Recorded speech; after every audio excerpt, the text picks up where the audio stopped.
क्या कोरोना कभी खत्म नहीं होगा? क्या कोरोना एक सिंपल फ्लू है?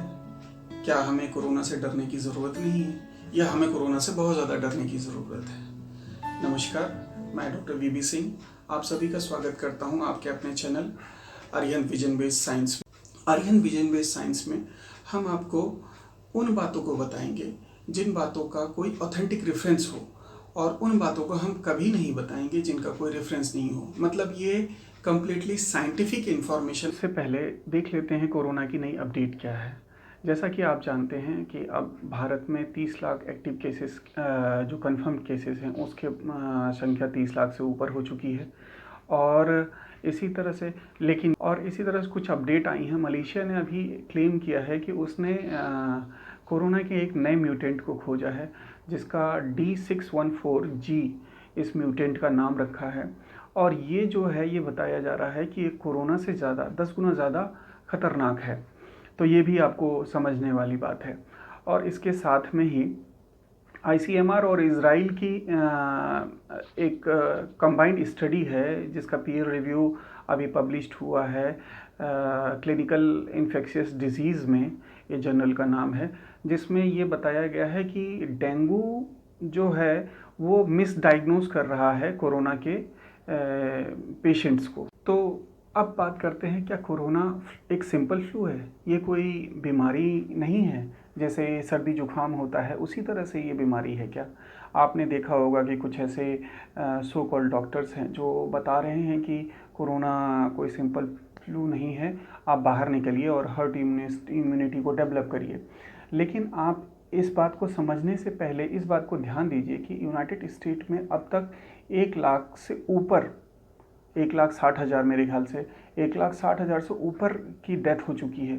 तो क्या इसको हम एक सिंपल फ्लू समझेंगे? क्या फ्लू से 1,60,000 की मृत्यु हो सकती है? क्या चाइना ने इसको प्लॉट किया था? क्या एक ये कॉन्स्पिरेसी है? ये सब चीज़ें बाद में आएंगी। लेकिन अगर मान लीजिए ये एक बीमारी है जो जानलेवा है, तो इसमें इस समय लापरवाही बहुत महंगी पड़ सकती है। तो इस लापरवाही से बचने का तरीका क्या हो सकता है? इस लापरवाही या फिर इस कमी को हम कैसे दूर कर सकते हैं? इसमें आपको सहायता कौन कर सकता है? इसमें सहायता कर सकता है भारत। भारत कौन? सलमान खान वाले भारत नहीं, भारत यानी अपना देश। भारत हमारी कैसे सहायता कर सकता है? देखिए दोस्तों, हमारी सभ्यता पहले तो बताया जाता था 5,000 साल पुरानी है, लेकिन अब बहुत सारी रिसर्च हो रही है तो 9,000, कोई तो 12,000 13,000 साल भी पुरानी बता रहे हैं। हम मान लेते हैं बहुत सबसे पुरातन हमारी है। तो क्या हमारी संस्कृति ने या इस सभ्यता ने ऐसी बीमारियों को नहीं देखा होगा? आपको याद होगा 1920 में स्पेनिश फ्लू नाम की एक बीमारी आई थी जिसमें बहुत सारे लोगों की डेथ हुई थी, और हर 100 वर्ष पर ऐसा बताया जाता है कि तो भारत हमारी कैसे मदद कर सकता है? तो दोस्तों, आप लोग अगर विचार करेंगे तो भारत हमारी सिर्फ ऐसे मदद कर सकता है कि हम भारत से सीख सकते हैं कि भारत कैसे सिद्धांत पे चलता है। तो भारत का सिद्धांत दोस्तों ये है कि न इधर न उधर, बीच का रास्ता। हमेशा भारत ने बीच के रास्ते को किया है, प्रकृति के साथ सामंजस्य बैठाया है। तो आज की डेट में भारत हमारी सहायता कैसे कर सकता है? 2 तरीके से कर सकता है। वो 2 तरीके क्या हैं?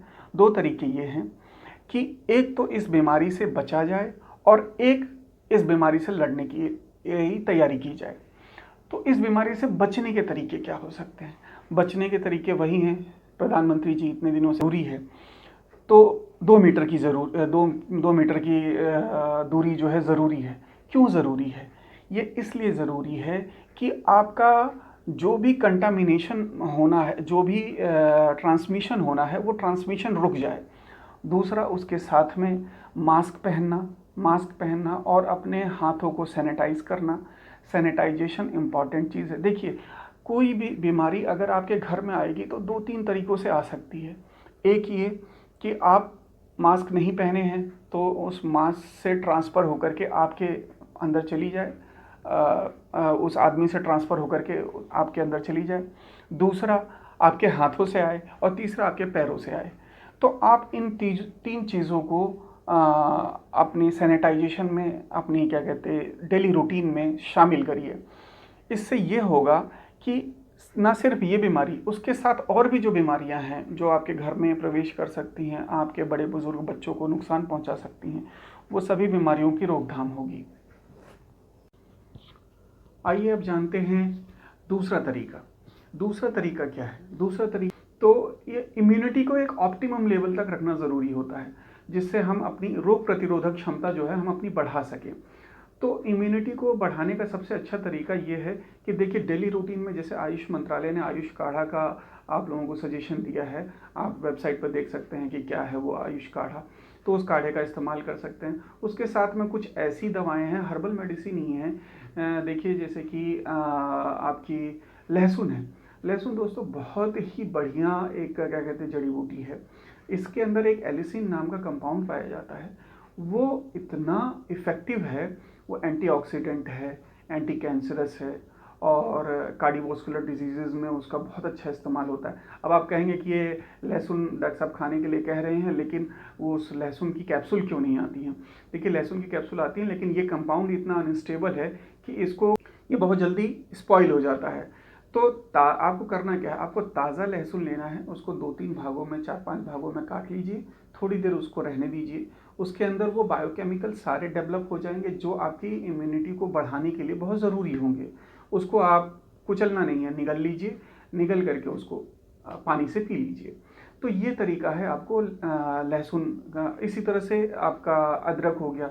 अब अदरक ऐसे मत लीजिए, अदरक सौंठ जो है उस आयुष क्वाथ में है, तो अदरक के इम्पॉर्टेंट क्या है मैं वो बता दूं। देखिए, अदरक बहुत ही बढ़िया आपका एक वॉसोडाइलेटर है। हमारा जो क्वेश्चन आंसर का सेशन होता है उसके बारे में ले लेते हैं। अंकित जी सवाल पूछते हैं कि हेपेटाइटिस बी पॉजिटिव है, तो क्या इसका कोई इलाज है? देखिए अंकित जी, अगर उसको आपको देखना है तो उसके लिए एक वायरल लोड कराना पड़ेगा, और कुछ एंटीवायरल ड्रग्स हैं जो आप डॉक्टर से कंसल्ट करके ले सकते हैं। एंटीवायरल ड्रग्स हैं जो एक दिन में एक बार खानी होती हैं। देखिए, हेपेटाइटिस बी अपने आप में कोई नहीं है, लेकिन ये आगे चल करके ये हेपेटाइटिस बी जो है ये एक बीमारी में कन्वर्ट, हेपेटोसेलुलर कार्सिनोमा भी हो सकता है। उसके अलावा लीवर सिरोसिस, ये कंडीशन, ये दो कंडीशन होती हैं जो मैक्सिमम जो ये हेपेटाइटिस बी में होती हैं। तो इसको आप चेक कर सकते हैं। दूसरा, इसके साथ में आयुर्वेद, यूनानी, सिद्धा, इनमें भी हेपेटाइटिस के लिए बहुत सारी रिसर्च वर्क चल रहे हैं। तो आयुर्वेद, यूनानी और सिद्धा, इनका भी आप इस्तेमाल करके आप इसका फ़ायदा उठा सकें। आपको क्या लगता है, आप कौन सी और बातों की जानकारी चाहते हैं, ये हमारे कमेंट सेक्शन में बताइए। और अगर आपको ये वीडियो अच्छा लगा तो प्लीज़ लाइक और शेयर ज़रूर करिए। Thank you.